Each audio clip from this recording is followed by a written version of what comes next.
Medina হাইরে কত সুন্দর মদিনা, কেমনে যাব জানি না। হাইরে দয়া করো দয়াল আল্লাহ, দয়া করো নসিব করো মদিনা। লা ইলাহা ইল্লাল্লাহ, লা ইলাহা হিরি নামাজে রোজা ছাইরো না, মা বাবাকে ভুইলো না। হিরি নামাজে রোজা ছাইরো না, মা বাবাকে ভুইলো না। হিরি জান্নাতে বাসী হইতে চাইলে, জান্নাতে বাসী হইতে চাইলে প্রাণ ভরে করো সাধনা। লা ইলাহা ইল্লাল্লাহ, লা ইলাহা লা ইলাহা ইল্লাল্লাহ, লা ইলাহা লা ইলাহা ইল্লাল্লাহ মুহাম্মাদুর রাসূলুল্লাহ সাল্লাল্লাহু আলাইহি ওয়াসাল্লাম। আল্লাহ আল্লাহ আল্লাহ আল্লাহ আল্লাহ আল্লাহ আল্লাহ আল্লাহ আল্লাহ আল্লাহ আল্লাহ আল্লাহ।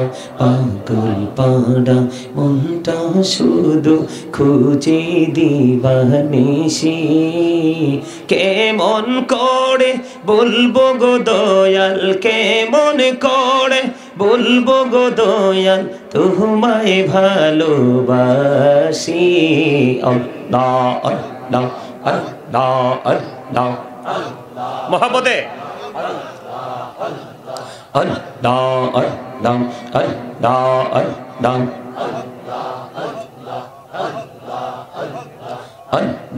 আল্লাহ আল্লাহ আল্লাহ। নিঝুরাতে একলা যখন ভাবি তোমায় নিয়ে, হৃদয়টাকে শীতল করি, হৃদয়টাকে শীতল করি চোখেরই জল দিয়ে। আল্লাহ আল্লাহ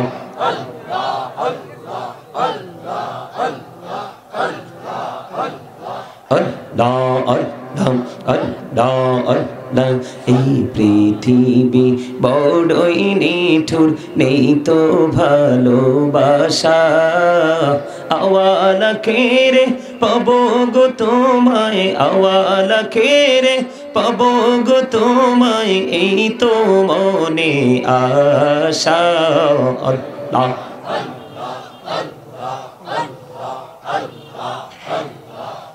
Allah Allah Allah Allah Allah Allah Allah Allah।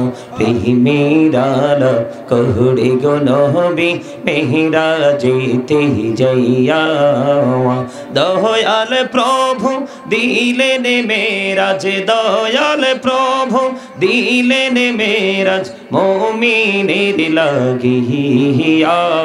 আল্লাহ আল্লাহ মোহাম্মতে আল্লাহ আল্লাহ আল্লাহ আল্লাহ। জীবন বড়িয়া করছি রে গুনাহ, জীবন বড়িয়া করছি রে গুনাহ, ক্ষমা করে দাও রে দয়াল, ক্ষমা করে দাও। হাইরে গুনাহ গোলে ক্ষমা করিয়া, গুনাহ গোলে ক্ষমা করিয়া কবুল করি নাও রে দয়াল, কবুল করি নাও। আল্লাহ আল্লাহ লা ইলাহা ইল্লাল্লাহ মুহাম্মাদুর রাসূলুল্লাহ সাল্লাল্লাহু আলাইহি ওয়াসাল্লাম। উপস্থিত সম্মানিত উলামায়ে কেরাম, আমন্ত্রিত অতিথিবৃন্দ, দাড়ি পাকা আমার মুরব্বী বাবারা, যুবক ভাইয়েরা, পর্দার অন্তরালে রয়েছেন আমার মা ও বোনেরা, বিশেষ করে আজকে দোলখার পূর্বপাড়া ঐতিহ্যবাহী শাহী জামে মসজিদের উদ্যোগে বার্ষিক ওয়াজ দোয়ার মাহফিলের আয়োজন করা হয়েছে। আজকে যারা টাকা দিয়ে, পয়সা দিয়ে, অর্থ দিয়ে, বুদ্ধি দিয়ে, শ্রম দিয়ে, সার্বিক সহযোগিতার মাধ্যমে আজকের এই জান্নাতের বাগান সাজিয়েছেন, সকলের প্রতি আমার আন্তরিক সালাম। আসসালামু আলাইকুম রহমতুল্লাহি আবরাকাতুহু। আমরা আল্লাহ রাব্বুল আলামিনের দরবারে লক্ষ কোটি শুকরিয়া জ্ঞাপন করছি যে মহান রাব্বুল আলামিন আজকে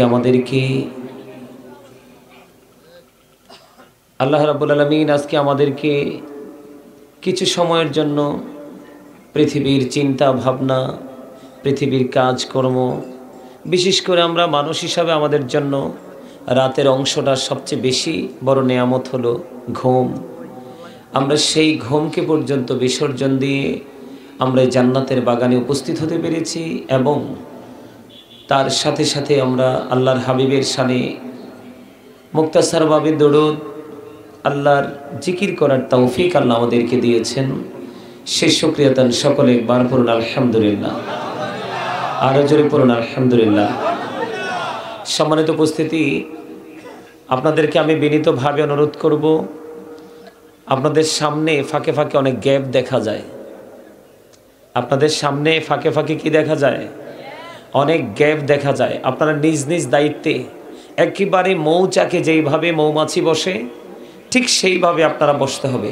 সবাই আসেন, সবাই এই পিছনে কিছু নেই, সামনের দিকে। যদি সত্যিকার অর্থে আলোচনা শোনার ইচ্ছা আপনাদের থাকে তাহলে আমার বিশ্বাস এই প্যান্ডেল শেষ পর্যন্ত জায়গাও হবে না, এটা আমার বিশ্বাস। বাকিটা আল্লাহ জানে।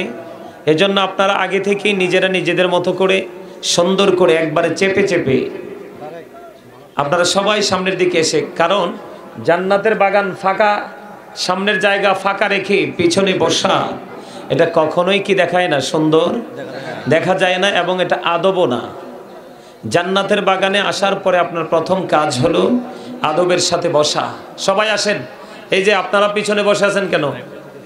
আপনারা যারা আলোচনা শুনতে আসছেন সবাই আমার কাছে চলে আসেন, আর যাদের যাওয়ার ইচ্ছা আছে এই সুযোগে ঠিক। হ্যাঁ, এবার দেখেন তো, এবারে সুন্দর দেখা যায় না? এবার এটা হচ্ছে জান্নাতের বাগানে বসার আদব। এই যে মাঝখানে জায়গাটা ফাঁকা দেখা যায়, নাকি কেউ ঘুমাইছে? এই লাল জ্যাকেট, তোমার সমস্যা কি? এই জায়গা তোমার সামনে ফাঁকা জাকলা রাখলে আরেকজন আইসা বাইরে দাঁড়ায় থাকবে। শীতের দিন তোরে ভাই, তোমরা বুঝো না কেন? শীতের দিন কেউ হয়তো এখন আসছে, কেউ পরে আসবে, কিন্তু আসার পরে তোমার জায়গা ফাঁকা রেখে লাভ কি? এটা তো সুন্নাহ না। সুন্নাহ হচ্ছে তুমি বসেছো, তোমার পাশে আরেকজন যিনি আছে উনি যদি দাঁড়িয়ে থাকে ওনার বসার জায়গা করে দিতে হবে। এটা হচ্ছে আদব, এটাকে বলা হয় সুন্নাহ। আর এখন তো আরাম, ঠান্ডা, মশা নাই, কিছু নাই, একসাথে বসে বসে সবাই জাগ বেঁধে আমরা কি শুনতে পারি? আলোচনা। এখন আপনারা যদি না আসেন দেখবেন আর চারপাশ দেখি ঘুরে আপনাদের কাদের উপর টপকে টপকে আপনার সামনে এসে বসবে। এটা কি সুন্দর হবে? কথা বলেন, এটা কি সুন্দর হবে? এটা কখনোই সুন্দর না। এই জন্য মসজিদে গেলেও, মসজিদে যখন যাবেন তখনও সামনের কাতারে গিয়ে আগে বসবেন। অনেক সময় দেখা যায় পিছনে যায় নিজের ইচ্ছে মতো করে দাঁড়াইয়া নামাজ পড়ে, পুরো চার কাতার সামনে খালি পড়ে আছে। এখন আপনারা তো জানেন না, নামাজের সামনে দিয়া আপনার কোনোভাবেই কোনো অজুহাতে নামাজ চলাকালে নামাজের সামনে দিয়ে হাঁটার কোনো ইখতিয়ার, এটা অনেক বড় একটা অপরাধ। আমরা কিন্তু এগুলো, এই বোটওয়ালা, বোট পকেটে ঢুকাও, এই তুমি চারপাশে দেখো কেন? তুমি বোঝো না যে আমি তোমার দেখে ফেলছি, তুমি ফাঁকি দিবা কেমনে? এটা বোট খাওয়ার জায়গা না, এটা জান্নাতের বাগান। আপনার 365টা রাত আছে, আপনি বোট খেতে পারবেন, বাদাম খেতে পারবেন, চা কফি পান যা ইচ্ছা তা খেতে পারবেন। কিন্তু আজকে আপনি এখানে বসবেন তাকওয়া নিয়ে। কি নিয়ে? তাকওয়া নিয়ে, যে আল্লাহ আমার জীবনে তো গুনাহ আছে, আমি সেই গুনাহ থেকে আজকে মুক্তি পেতে এসেছি। আপনার জন্য অপশন দুটো। কয়টা অপশন?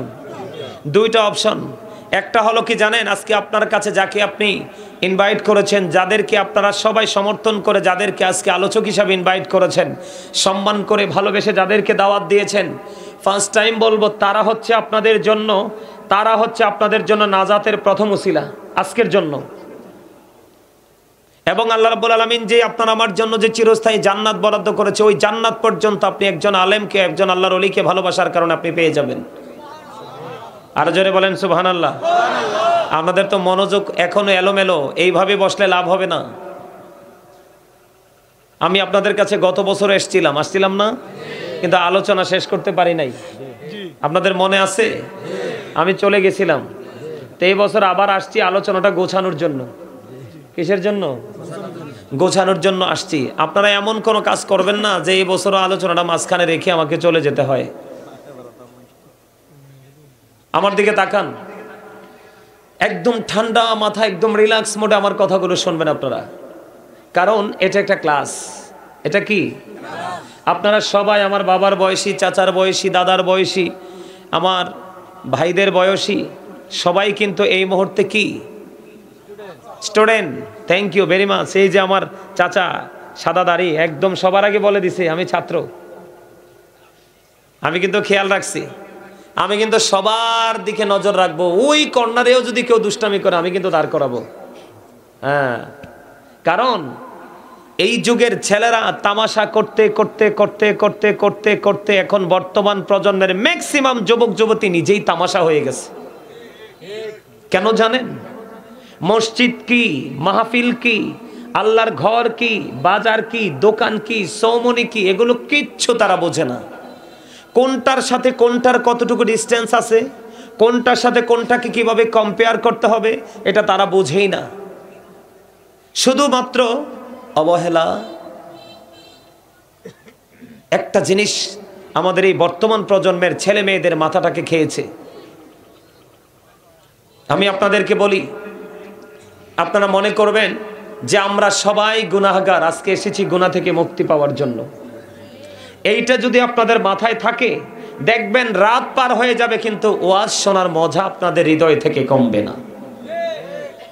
আর যদি মনে করেন যে জাস্ট ফর্মালিটি মেনটেন করার জন্য আসছি, তাহলে এই বসায় আপনি 10 মিনিটও বসে থাকতে পারবেন না। মনে হয় যে 10 ঘন্টা পার হয়ে গেছে, বিরক্তি চলে আসবে।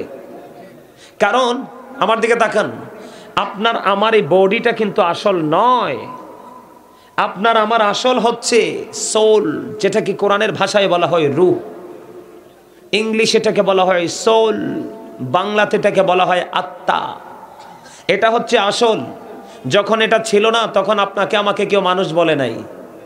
এখন এটা আছে বলেই আপনাকে আমাকে মানুষ হিসাবে জানে, চিনে, একজন আরেকজনকে মানুষ বলি। কিন্তু যেদিন আরেকদিন এই পাখিটা কি হয়ে যাবে, যেদিন একদিন এই পাখিটা চলে যাবে, সেদিনও কিন্তু আপনাকে আর কেউ মানুষ বলে ডাকবে না। তাহলে এখান থেকে কি বোঝা যায় আপনার আমার আসলটা কোনটা? ভেতরেরটা। কোনটা? ভেতরেরটা। এটা আপনাদেরকে বুঝতে হবে। যেটা বলতে চাইছিলাম, আপনারা যদি সত্যিকার অর্থে কোনো আলেমকে হৃদয় দিয়ে ভালোবাসতে পারেন, এটা আপনাদের জন্য জান্নাতের দলিল। সুবহানাল্লাহ বলতে পারলেন না? আপনারা যারা এখানে এসেছেন, আমরা যারা এসেছি, আমরা সবাই কিন্তু আজকে জান্নাতের মেহমান। জান্নাতের কি মেহমান? জান্নাতের মেহমানরা রাতের বেলায় আসছে জান্নাতে। কোথায়? কখন? কথা বলেন না কেন? আরে ভাই, সবাইকে কথা বলতে হবে। আপনি যদি কথা না বলেন, আপনি যদি জবান খুলে দুরুদ না পড়েন, আপনি যদি জবান খুলে জিকির না করেন, হাদিসের ভাষায় আপনি কৃপণ। কি কৃপণকে কি আল্লাহ ভালোবাসে না ঘৃণা করে? ঘৃণা করে। তাইলে আমরা কৃপণতাকে চিরদিনের জন্য পরিহার করব, ঠিক কিনা বলেন? আর আপনি যদি বলেন যে হুজুর আমি তো কৃপণ না, কি আমি তো কৃপণ না, তাইলে আমি বলবো আপনি তাইলে কৃপণ যদি না হন, তাহলে আপনি প্রাউড ফিল করতেছেন, তার মানে অহংকার করতেছেন। অহংকারীকে আল্লাহ রাব্বুল আলামিন কাল কিয়ামতের ময়দানে ছোট্ট পিপিলিকার মতো বানাবে। অপমান তাদের চারপাশ ঘেরাও করে ফেলবে। বাউলাস নামক জাহান্নামের দিকে তাদেরকে টেনে হেসড়ে নিয়ে যাওয়া হবে। আল্লাহ ডাজন্ট লাইক দ্য প্রাউড। আল্লাহ অহংকারীকে পছন্দ করে না। আল্লাহ অহংকারীকে পছন্দ করে না। একমাত্র অহংকার সাজে কার? আল্লাহর। কারণ তিনি there is no god but Allah, লা ইলাহা ইল্লাল্লাহ। তিনি কুল হু আল্লাহু আহাদ, আল্লাহ ইজ ওয়ান, তিনি এক, ঠিক কিনা বলেন? তিনি লা শারিক, আল্লাহর সাথে কোনো শরীক নাই। তিনি সবকিছু থেকে পবিত্র, ইভেন স্থান থেকেও তিনি পবিত্র, ঠিক কিনা বলেন? একমাত্র অহংকার কার সাজে? আল্লাহর সাজে, সৃষ্টির অহংকার সাজে না। কারণ আপনি এখন এখানে আছেন, একটু পরে কোথায় থাকবেন সেটা জানেন না। আজকে রাত্রে কি খেয়েছেন, সকালে ঘুম থেকে উঠবেন কিনা এটাও জানেন না, এবং ঘুম থেকে যদিও ওঠেন সকালে কি দিয়ে ব্রেকফাস্ট করবেন সেটাও আপনি জানেন না। তাহলে এত কিছু অজানা থাকার পরে আপনি কিভাবে অহংকার করেন? অহংকার করার মানসিকতা আসে কোত্থেকে?